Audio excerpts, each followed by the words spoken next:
자, 우리 옆에 분들과 인사하기를 원합니다. 오늘 정말 잘 오셨습니다. 자, 은혜 받기 원합니다. 예, 감사합니다. 여러분, 오늘 좀 예배 드리시기 전에 좀 어떠세요? 좀 많이 피곤하지 않으세요? 이번 한 주 동안 이제 더위의 끝물이긴 하지만 이게 참 고생하셨는데요. 이 피곤한 몸을 이끌고 이 자리에 나오신 여러분들 가운데 주께서 허락하시는 생명이 함께 하시기를 주님의 이름으로 축복합니다. 제가 일전에 하나님께서는 성전이라는 건물보다 그곳에 담긴 우리의 마음을 귀하게 여기신다라는 취지의 말씀을 전한 적이 있는데요. 자, 그러니까 하나님께서는 백향목이나 금으로 지은 이 호화로운 성전을 그다지 기뻐하지 않으실 뿐더러 성전을 굳이 그렇게까지 호화롭게 짓는 것을 좀처럼 이해하지 못하신다라는 것이죠. 자, 실제로 사무엘하 7장을 보면 하나님께서 다윗 왕에게 이렇게 말씀하십니다. 나는 이스라엘 자손을 애굽에서 이끌어내던 때부터 지금까지 천막을 치고 옮겨 다녔고 집 안에서 살아본 적이 없다. 자, 그러니까 자신을 위해서 집이 필요하다 그러세요? 필요가 없다고 하세요? 필요가 없다고 하세요. 그러니까 좀 더 쉽게 말하면 나는 그렇게 호화로운 집이 필요 없으니 쓸데없는 짓을 하지 말라고 경고하고 계신 거예요. 자, 그런데 오늘 우리가 읽은 이 본문을 보니까 하나님께서는 막상 솔로몬이 역사상 가장 위대하고 호화로운 성전을 짓고 그리고 봉헌 예식을 드리자 정말 의외의 반응을 보이시는데요. 자, 여러분, 지금까지 성전을 필요 없다고 하시니까 하나님께서 이 성전 봉헌식 때 화를 낼 것 같으세요? 아니면 기뻐하실 것 같아요? 드라마 많이 보셔가지고 벌써 결과를 알고 계신데 우리의 상식으로는 좀 하나님이 안 기뻐하셔야지 정상일 것 같지 않아요? 그런데 하나님께서 너무 기뻐하시는 장면이 담겨 있는데요. 자, 우리 다 같이 10절, 11절 말씀 우리 총기를 가지고 다시 한번 읽어보겠습니다. 10절, 11절 시작. 제사장이 성소에서 나올 때에 구름이 여호와의 성전에 가득하매 제사장이 그 구름으로 말미암아 능히 있어서 섬기지 못하였으니 이는 여호와의 영광이 여호와의 성전에 가득함이었더라. 자, 말씀을 보니까 솔로몬이 건축한 성전에 여호와의 영광이 가득했다고 하는데요. 사실 우리의 상식으로는 다윗과 솔로몬이 성전을 짓는 과정에서 쓸데없이 여기에 국력을 굉장히 낭비했거든요. 자, 그런데 이렇게 지나치게 큰 성전을 지으려고 하면 하나님께서 책망하시면 이 좋으련만. 자, 하나님께서는 지금 이 봉헌식에 왜 이렇게 강하게 역사하시는 것일까요? 자, 그 이유는 아주 간단합니다. 지금 이스라엘 백성들이 하나님께 바치는 호화로운 건물이 아니라 자, 지금 이곳에 담긴 이스라엘의 무엇이 마음에 드셨다고요? 이스라엘의 마음이 이렇게 하나님께서 마음에 드셨다는 건데요. 자, 도대체 하나님께서 기뻐 받으시는 이스라엘 백성들의 마음은 무엇이었을까요? 자, 오늘 우리가 읽은 이 본문의 전후 문맥을 고려해 보면 그것이 무엇인지 어렵지 않게 할 수 있는데요. 자, 우리 말씀을 계속 한번 읽어볼게요. 자, 우리 35절부터 36절 말씀, 8장 35절 36절 말씀 우리 천천히 한번 읽어볼게요. 시작. 만일 그들이 주께 범죄함으로 말미암아 하늘이 닫히고 비가 없어서 주께 벌을 받을 때에 이곳을 향하여 기도하며 주의 이름을 찬양하고 그들의 죄에서 떠나거든 주는 하늘에서 들으사 주의 종들과 주의 백성 이스라엘의 죄를 사하시고 그들이 마땅히 행할 선한 길을 가르쳐 주시오며 주의 백성에게 기업으로 주신 주의 땅에 비를 내리시옵소서. 자, 이것은 예루살렘 성전이 회개와 용서의 장소가 되게 해달라는 청원인데요. 자, 자신들은 육신의 존재로서 하나님께 또다시 범죄를 한다 안 한다? 예, 또다시 할지도 모르겠으나 자, 그때마다 바로 이 성전을 통해서 자신의 죄를 회개하거나 뉘우치는 역사가 더욱 강하게 일어나게 해달라는 것이고요. 그리고 자신들이 그렇게 회개하는 역사를 이렇게 나타내 보였을 때 자신들의 입을 열어서 잘못을 뉘우치며 반성할 때에 하나님께서 그 기도를 들으사 다 자신들을 향한 벌을 사하여 달라는 청원을 하고 있는 거예요. 자, 그렇다면 예수 믿는 우리들은 하나님께서 우리에게 허락하시는 영광에 대해서 다시금 정립하게 되는데요. 자, 여러분, 영광이라는 것은, 영광스러운 삶이라는 것은 남들이 부러워할 만한 호화로운 집에 산다거나 나를 통해서 엄청나게 이 성공한 역사가 나타나는 것을 의미하는 것이 아닙니다. 자, 오늘날 우리들은 육신의 존재이기 때문에 우리가 이왕이면 성전을 크게 짓는 것이 영광스럽죠. 집을 크게 짓는 것이 영광스럽지 않습니까? 자, 그런데 하나님께서 기뻐하시는 그 영광의 척도는 성공과 이 눈앞에 보여지는 크기가 아니라 성도가 이 회개하는 역사를 충분히 누리는 것이 영광이라고 이야기하는데요.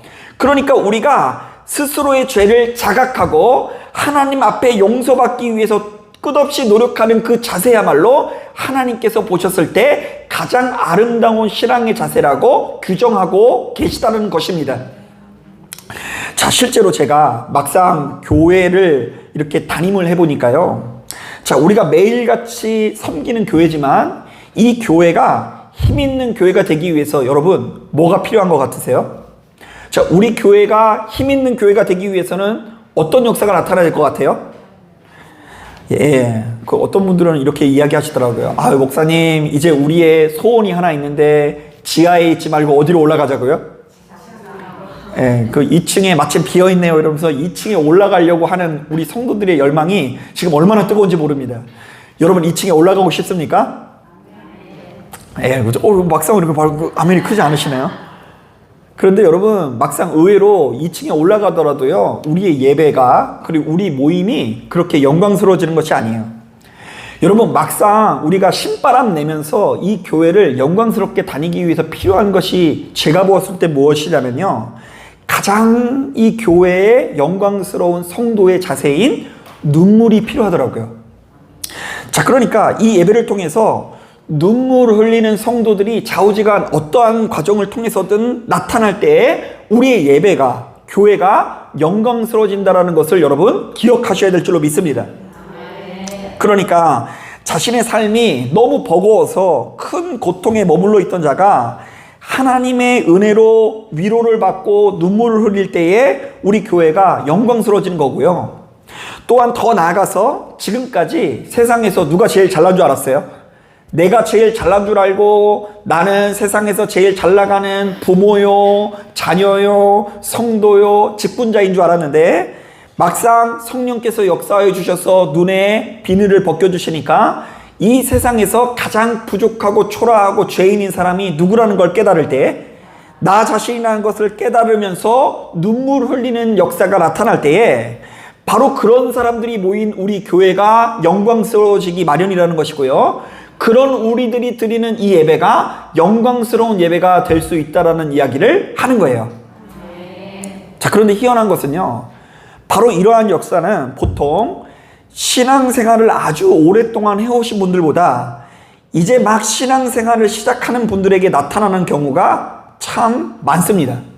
자, 그러니까 이 교회라는 것이 늘상 나오던 대로 나오는 것이고, 습관적으로 나오시면 더 이상 역사가 나타날 수가 없고요.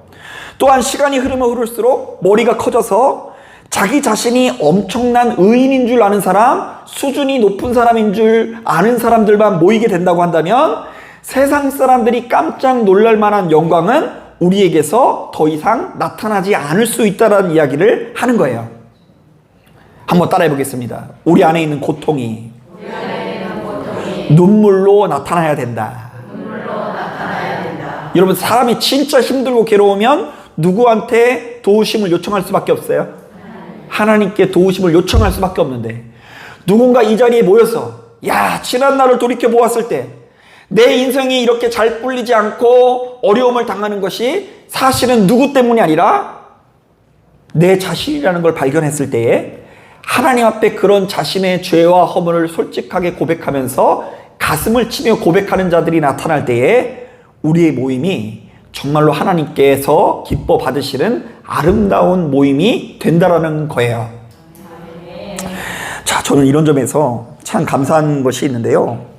자, 저는 이제 목사이긴 하지만 아시는 분은 아시겠지만 가끔씩 저의 심령에 이 참을 수 없는 이 고통이 찾아올 때가 있는데요. 저 왜 그런지는 모르겠어요. 때로는 이 불안이 몰려올 때가 있고요.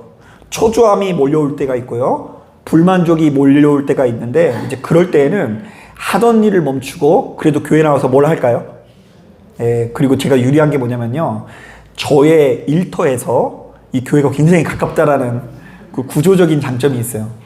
그래서 이제 그 주로 앉아가지고 이제 주일날 어떤 말씀을 전할까, 수요일날, 금요일날 어떤 말씀을 전할까, 이렇게 이 앉아가지고 성경이랑 이렇게 씨름하다가 벌써 마음에 뭔가 어두워둔 게 몰려오면요, 문을 열어요.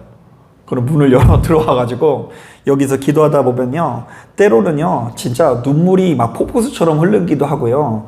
그 하나님께서 이제 저의 마음을 만져주실 때까지, 이제 발버둥을 칠 때까지 치는 모습을 이렇게 보이곤 하는데요.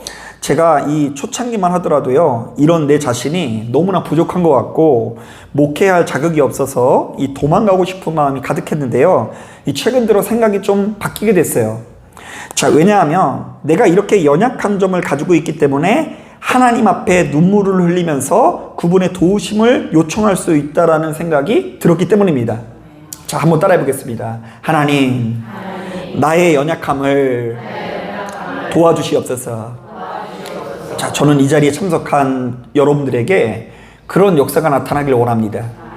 자, 하나님, 제가 너무나 고통스러우니 도와주시옵소서. 그런데 이제 너무 자기가 의인인 줄 아는 사람들은요, 고통이 있는데도 불구하고 그것이 고통이라고 인정 안 해요. 그 얼굴이 벌써 힘든데 많이 힘드시죠? 이러면 아니요, 하나도 안 힘든데요? 이렇게 얘기를 해요. 그리고 심지어 누구 앞에서도 안 힘든 척해요? 하나님 앞에서도 안 힘든 척 하는데요, 안 힘든 척하고 센 척하는 것이 영광이 아니라 내가 스스로 죄인이라는 것을 깨닫고 내가 이렇게 허물 많고 부족한 죄인인 것을 솔직하게 고백하는 것이 하나님 앞에 진짜 영광인 줄로 믿습니다. 그래서 여러분, 이번 한 주 동안 이 세상을 살면서 여러분들의 마음을 굉장히 아프게 만들고 속상하게 만드는 사람이 있었어요? 아, 없었구나. 할렐루야. 여러분, 하나님께서 여러분들 주변에 그렇게 쓴뿌리를 주셔서 여러분들의 마음을 아프게 하고 속상하게 하는 사람이 있다는 것은 영적으로 볼 때는 복일 수 있는 줄로 믿습니다. 왜냐하면 그런 마음을 가지고 누구한테 나올 수 있는 절호의 기회예요? 하나님께 나올 수 있는 절호의 기회이기 때문입니다. 자, 바로 그러한 믿음의 고백을 가지고 있는 사람들이 도우심을 요청하며 기도할 때 우리가 속한 예배당, 우리가 속한 예진교회에 그야말로 깜짝 놀랄 만한 여호와의 영광이 자리 잡게 될 줄로 믿습니다. 자, 그런가 하면 41절부터 43절을 봐도 하나님께서 지금 이 성전 봉헌식을 기뻐하시는 이유를 또 한 가지 발견하게 되는데요. 자, 우리 다 같이 41절부터 43절을 우리 천천히 한번 읽어보겠습니다. 시작. 또 주의 백성 이스라엘에 속하지 아니한 자, 곧 주의 이름을 위하여 먼 지방에서 온 이방인이라도 그들이 주의 크신 이름과 주의 능한 손과 주의 펴신 팔의 소문을 듣고 와서 이 성전을 향하여 기도하거든 주는 계신 곳 하늘에서 들으시고 이방인이 주께 부르짖는 대로 이루사 당리 만민이 주의 이름을 알고 주의 백성 이스라엘처럼 경외하게 하시오며 또 내가 건축한 이 성전을 주의 이름으로 일컫는 줄을 알게 하옵소서. 자, 여러분, 이게 무슨 얘기인 줄 아시겠어요? 솔로몬은 예루살렘에 봉헌된 성전이 이방인들의 생명을 건지는 창고가 되게 해달라고 기도를 하는데요. 자, 이른바 하나님께서 이방인들의 기도에도 응답하사 그들도 이스라엘 백성들과 동일한 은혜를 누리게 해달라고 청원하고 있는 거예요. 사실 이것은 참으로 놀라운 기도가 아닐 수 없는데요. 자, 왜냐하면 이스라엘 백성들은 소위 말하는 선민의식에 사로잡힌 자로서 이른바 오로지 자신들만이 하나님께 선택받은 아주 우월한 존재로 여겼기 때문입니다.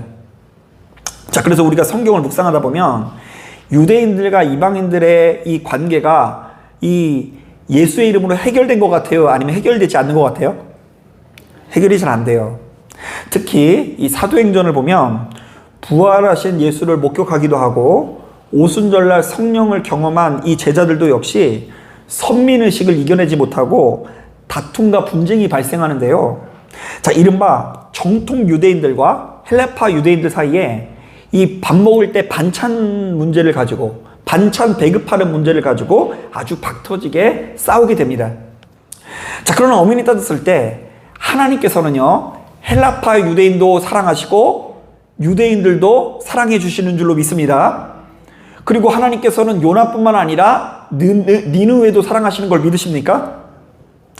자, 그런데 지금 이 순간 성령 충만한 솔로몬은 성전 봉헌식을 올리면서 바로 이러한 하나님의 마음에 쏙 드는 기도를 하고 있는 거예요.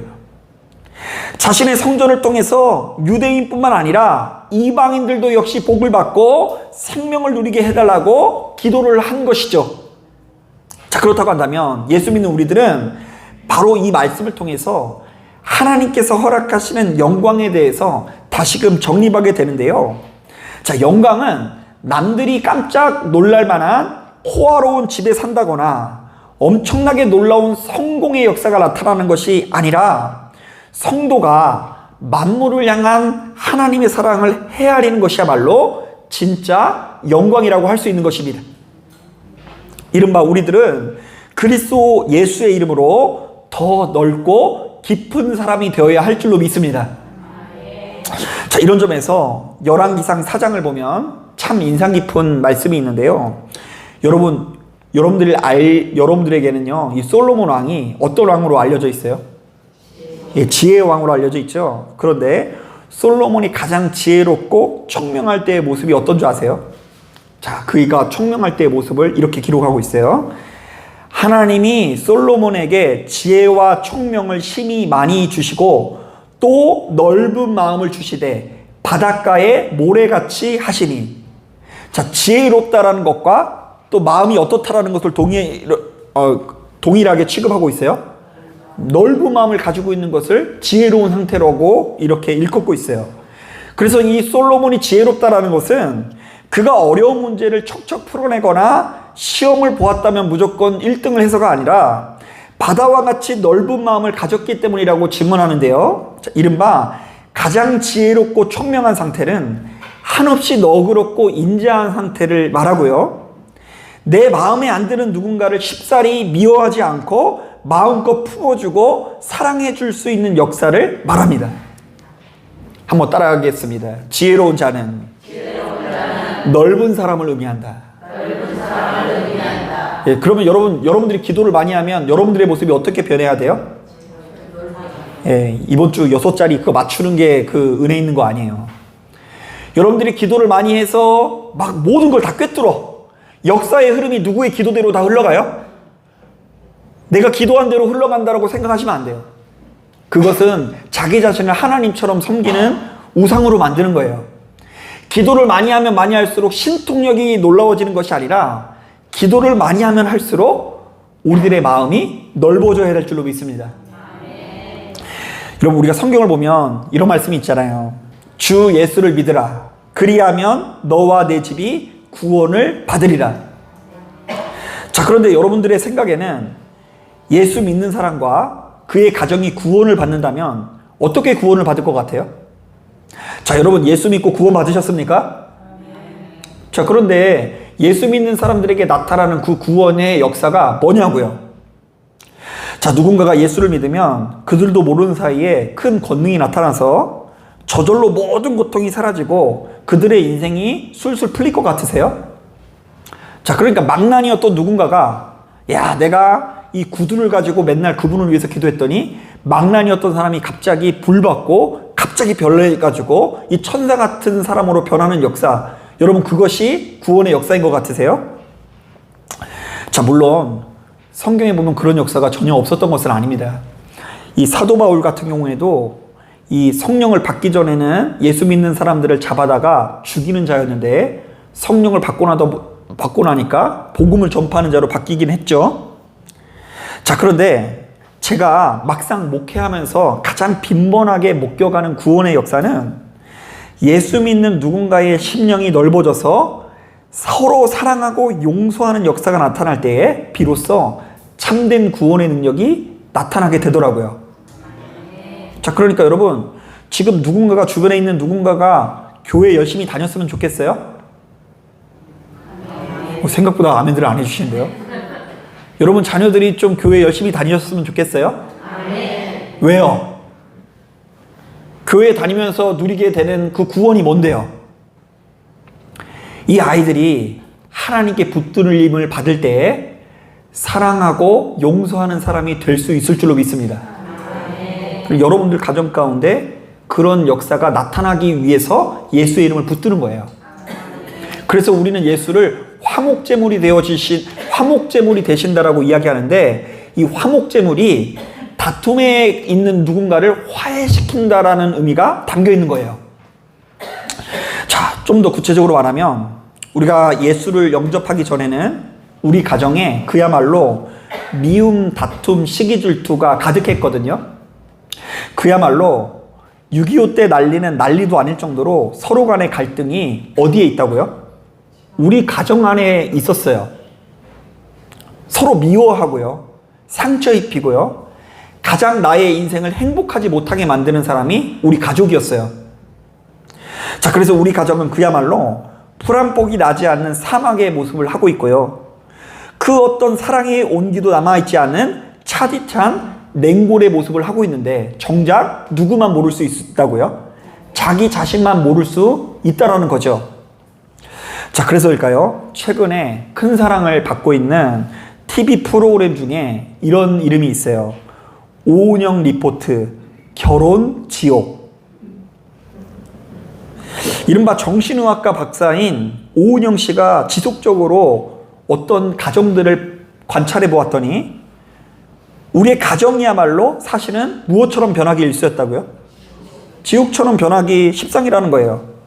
그래서 그 프로그램을 제가 이제 아주 즐겨보는데요, 저는 막 사명감을 가지고 봐요. 목사로서 내가 이런 사역을 해야 되는구나 하면서 보는데, 이 다른 것이 아니라 자신의 가족을 그야말로 지옥처럼 느끼는 분들이 참으로 많이 있습니다.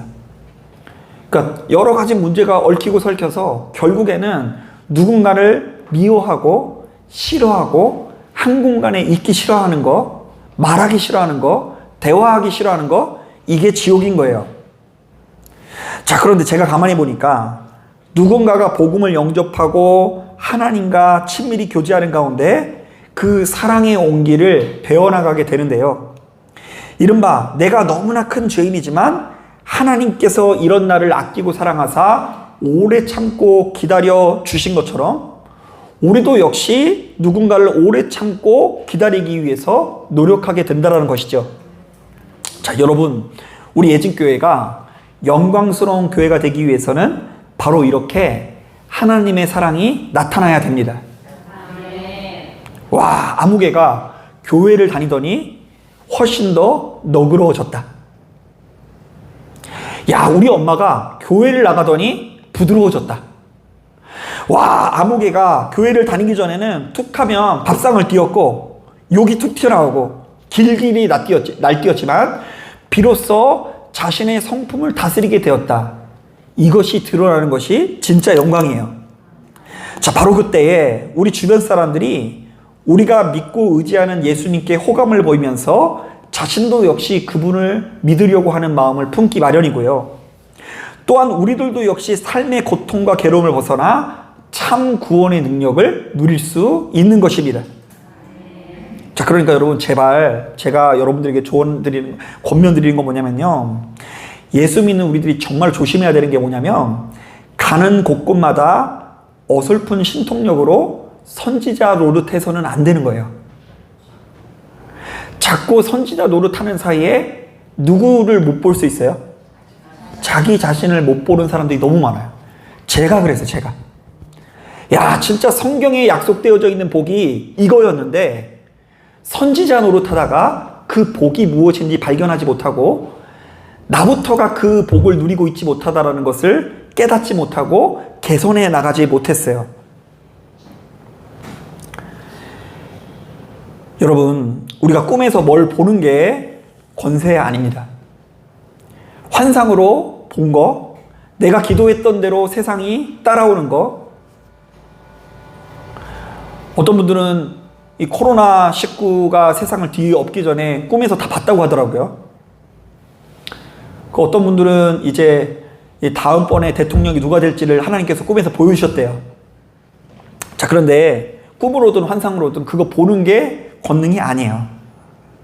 도리어 하나님 앞에 스스로를 가장 작은 자요, 이렇게 부족한 자가 하나님께 엄청난 사랑을 받았다라는 것을 마음속 깊이 체감할 때에 매일같이 이 뾰족뾰족한 우리들의 성품이 다듬어져서 누구의 성품으로 변화되고 하나님의 성품으로 변화되고 우리가 가는 곳곳마다 평화와 안식을 누리게 되는 것입니다. 그래서 여러분, 시간이 지날수록 화목해지는 역사가 나타나면 구원의 능력이 임재하는 거예요. 누군가가 교회를 나오냐 안 나오냐는 너무 율법적인 시각이에요. 누군가가 제대로 11조를 하느냐 안 하느냐, 기도를 하느냐 하지 않느냐, 여기에 너무 집중하지 않으셨으면 좋겠어요. 여러분, 제가 한동안 이 청년 사역을 많이 했는데요. 그 부모들이 이 자녀들에게 이제 바라는 것들이 참 많아요. 예를 들면 이런 식이에요. 주일날 교회 안 나오면 그냥 문자로 닥달을 하고 전화로 닥달하고, 내가 너를 이렇게 키웠네 안 키웠네, 내가 고생하면서 너를 위해서 얼마나 기도했는데 주일날 교회를 안 나가니 해가지고, 그래서 마지못해 그냥 얘네들이 하나님을 바라보는 것이 아니라 가족의 평화를 위해서 교회를 나가게 줘요. 교회를 나갔더니 또 엄마 입장에서는 너는 예배 시간에 깨어있니 안 깨어있니, 왜 자고 있니, 막 이렇게 이야기를 하고, 아무 믿음도 없는데 걔한테 기도를 하니 안 해네, 11조를 하니 아니니, 이렇게 하면서요 그냥 예수 예자만 꺼내면은 그냥 아주 질려버리게 만들어요. 그래가지고 이제 엄마가 좀만 전도할 것 같으면 이렇게 탁 입을 막아버리려고 하고요. 심지어 엄마가 전도할까봐 집에 잘 안 가는 애들도 있어요. 전화도 안 하고 집에 가서 이렇게 안 해요. 근데 제가 이제 그런 것들을 잘 이해를 못 하다가 이 청년들을 오랫동안 마주하다 보니까 알겠더라고요. 왜 누군가는 교회 가서 열심히 기도하고 하나님께 집중하고 주님의 이름을 붙드는데 왜 이렇게 이 가정 가운데 평안함이 없을까? 한번 고민해 봐야 돼요. 그게 정말로 누군가가 교회를 나오지 않아서인지, 아니면 그 가정 가운데 있는 누군가의 성품이 겉으로는 주님을 부르고 있으나 하나님과 전혀 닮지 않아서 있는 갈등인지를 돌아볼 수 있어야 돼요. 여러분, 우리는 시작부터 그것을 배워야 합니다. 자, 여러분, 우리 사람이 굉장히 완악한 존재여서 처음부터 신앙생활을 잘못 배우면 그것을 나중에 변화시키는 게 그렇게 쉽지가 않아요. 그 신비에 사로잡혀 있는 사람은 그 아무리 막 진리를 선포하고 그래도 그 막 신비 그것만 붙들고 하나님께서 말하는 복의 진수인 복음을 영접하지 못해요. 그리고 이 교회의 율법적인 신앙생활에 사로잡힌 사람들은 그것을 좀처럼 벗어나질 못해요. 그래서 실제로 제가 최근에 재밌는 책을 하나 읽었는데, 그 책을 보니까 그 책에서는 흥미롭게 어떤 주장을 하냐면, 원래 우리는 사도행전에 나오는 예루살렘 교회 있잖아요. 그 예루살렘 교회 안에 헬라파 교회와 유대교의 정통 유대인 파가 이렇게 나눠졌다고 생각을 하잖아요. 그죠? 한 교회 안에 두 개의 교파가 이렇게 나눠졌다. 자, 그런데 그 책은 굉장히 흥미롭게 어떤 증거들을 대냐면, 애초부터 예루살렘에 두 교회가 있었다라고 주장을 하더라고요. 그러니까 한 교회가 아니고 헬라파 교회와 히브리파 교회가 있었는데 단지 담임 목사님은 똑같았다. 그래서 담임 목사님이 한 곳에서 예배를 못 드리고 이쪽 가서 헬라파 유대인들과 예배 드리고 이쪽 가서 히브리파 가서 이렇게 예배를 드렸다. 자, 그러면서 또 어떤 얘기를 하냐면, 이제 하도 이 예수 믿는 사람들이 번성을 하니까 유대인들이 막 핍박하기 시작하잖아요. 그래서 흩어지잖아요. 근데 흩어지게 된 게 정통 유대인 교인들은 전혀 하나도 움직임이 없었고 헬라파 유대인들만 흩어지게 됐대요. 그런데 이 정통 유대인들은 결국 어떻게 됐느냐? 그 예루살렘 안에서 더 흥왕케 된 것이 아니라 결국 유대인들로 돌아가게 되었다. 자, 예수를 영접한 유대인들이 초창기에는 있었다고 기록되어 있잖아요. 그래서 실제로 역사 가운데 그런 사람들이 있었다라는 기록이 수많은 역사서에 있어요. 그런데 결국 유대인들 사이에 있었던 그리스도인들은 어디로 돌아갔다? 유대교로 돌아가서 결국 낙지를 먹는다, 안 먹는다? 낙지를 안 먹고 할례를 받아야 구원받는다라는 그 믿음의 자세를 벗어버리지 못해요. 그래서 끝까지 이제 그 율법주의를 벗어버리지 못하고 거기에 옛 언약에만 매여 있어서 새 언약을 발견하지 못했다라는 주장이 담겨 있는데 굉장히 설득력이 있더라고요. 여러분, 그러니까 여러분, 하루라도 총기 있을 때에 굳어지면 안 돼요. 사실 우리도 모르는 사이에 신앙생활이 굳어질 수 있거든요. 저 같은 경우에는 방언도 굳어지더라고요. 기도 시작하면 랄랄랄로 시작해서 끝나면 방언 찬양으로 끝나고 뭐 이런 것들이 정해져 있어요. 그런데 이분 유창하게 막 방언으로 랄랄랄라 하는데 속 안으로는 오늘 점심에 뭐 먹지? 오늘 저녁에는 뭐 먹지? 드라마 장면이 한번 떠오르기도 하고 이런데도 불구하고 내가 방언으로 기도하니까, 새벽에 기도하니까, 수시를 기도하니까 자기 자신을 기도의 사람으로 오해해서 그 신앙의 형태를 벗어버리지 못하고 굳어지는 경우가 많더라는 거예요. 그런데 여러분, 정말로 다른 것은 다 굳어지더라도 하나님 앞에 스스로를 낮추고 죄인으로 고백하는 그 마음만큼은 정말로 굳어져서는 안 될 줄로 믿습니다. 네, 스스로를 하나님 앞에 죄인으로 여기면서 내가 죄인이기 때문에 하나님 앞에 엄청난 사랑을 받았다라는 그 빚진 자의 마음으로 가득해서 내 주변에 마음에 안 드는 사람들을 향한 불평, 불만을 좀 내려놔야 되고요. 그리고 만날 때마다 자꾸 누군가를 비방하고 욕하는 그 모임도 조금 이제 좀 벗어버릴 줄도 알아야 되고요. 그리고 이 교회 안에서만큼이라도 적어도 내 마음에 안 드는 누군가를 향해서 손을 뻗기도 하고 잘못한 것이 하나도 없는데도 불구하고 미안하다라는 말이 이제껏 한 번도 한 적은 없었지만 이제부터라도 미안하다라는 말을 한마디씩 꺼내는 자가 될 때에 우리가 누리고 있는 그 가정과 사회와 교회가 더 높은 수준의 평안과 기쁨을 누릴 수 있다는 것입니다. 한번 따라해 보겠습니다. 내 인생의 전쟁은 어떻게 해야 끝이 날까? 자, 여러분 대답하지 않아도 되니까 한번 생각해 보세요. 자, 여러분들의 10년 가운데, 여러분들의 삶 가운데 끝나지 않는 어떤 전쟁이 있으시죠? 예. 이거 괜찮아졌다가 다시 한 번씩 올라오지 않나요? 근데 그 전쟁이 예수의 이름으로 이제는 완전히 끝난 것 같아요? 아니면 잠깐 휴전한 것 같으세요? 휴전하면 좀 있으면 또 다시 어떻게 된다고요? 싸움이 나올 거예요. 그런데 그 전쟁이 어떻게 해야 끝날까요? 예수의 이름으로 명하노니 원수 마귀는 완전히 변화될지어다. 그렇게 한다고 변하는 게 아니고요. 그리고 그 사람이 살고 있는 집을 7바퀴를 한번 돌아보세요. 저희 집 아파트는 동남 아파트 111동이니까 111동 7바퀴 한번 돌아보세요. 저 마음에 안 들으시는 분은. 그 사람이 내 뜻대로 바뀌나. 안타깝게도 우리의 욕심대로 그 사람이 진짜 어쩌면 안 달라지는지 모릅니다. 그래서 누군가가 변해지길 원하는 마음을 가지고 교회 나오면 항상 상처를 받을 수밖에 없어요. 그리고 속이 터지고 나중에는 하나님한테도 섭섭해질 수 있어요. 하나님 왜 이렇게 안 변합니까? 왜 저 인간이 자꾸 교회를 안 나옵니까? 기도를 안 합니까? 놈들은 다 하나님 뜻 안에서 생명을 누리며 사는데 왜 내 가정만 이렇게 예수 안에서 이렇게 하나가 되지 못합니까?